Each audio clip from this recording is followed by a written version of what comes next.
Disclaimer: this plant is not a replacement for modern clinical medicine, nor is it a replacement for a first aid kit.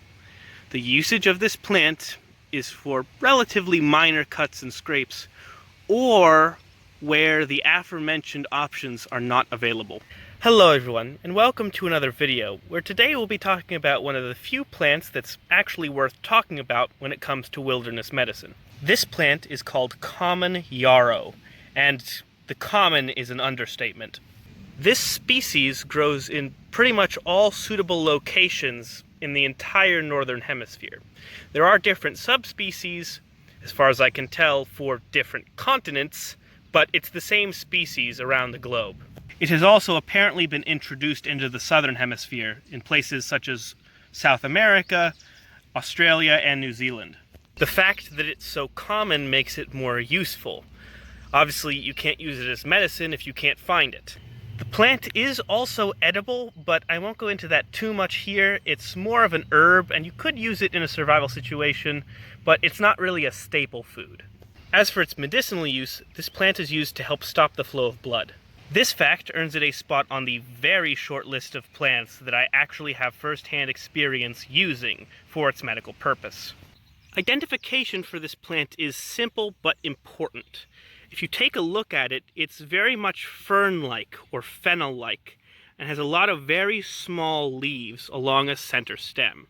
The bottom part of the stem where there are no leaves, and also up onto the part where there are leaves, there should be woolly white hairs on the plant.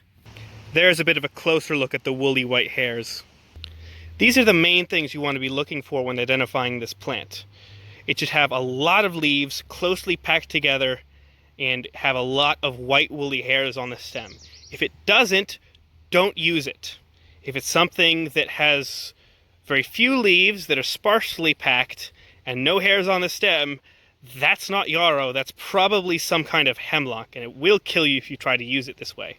The plant is quite similar to wild carrot, which is shown here as well. This is yarrow, that's wild carrot. But what's notable is that yarrow has far more leaves and the leaves are smaller. Also, there's no carrot underneath. To give an example of a potentially fatal mistake, this is water hemlock. Notice that it has no hairs on the stem and the leaves are different. Unfortunately, with how similar they can be, yarrow's just one of those plants that you need to know what the poisonous lookalikes look like in order to properly and safely identify this plant.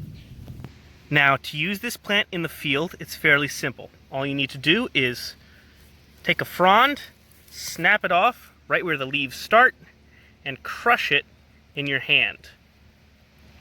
Just crush it as hard as you can until you feel the juices come out. Once it is sufficiently mashed up like this, you can place it on the wound, applying pressure, and it will help clot the blood. Now here's why first-hand experience is important when talking about these kinds of things. This is not a miracle worker.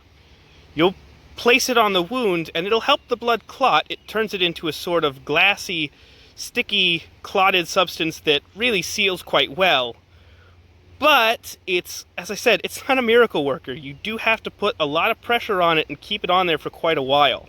And also the clotted blood, for whatever reason, has a nasty habit of sticking to your fingers much more strongly than it does to the actual wound. So you have to be careful when you take your hand off. As for why this works, it probably has a lot to do with surface area and also whatever compounds are in the plant. As for any antimicrobial benefits and or pain-killing benefits this plant might offer, well, I'm skeptical. Many plants do have antimicrobial chemicals in them, but in this concentration, it's probably only helping reduce the amount of bacteria on the actual plant itself. And as for any pain-killing benefits, in my experience, it's a bit of a pain enhancer. Well, that's about as much as there is to say for now. If you are in a situation where you're hurt and you don't have any access to medical care or supplies, this is certainly better than nothing. But don't expect it to be a miracle worker. Well, that's all for today. Hope you guys learned something and enjoyed. See ya.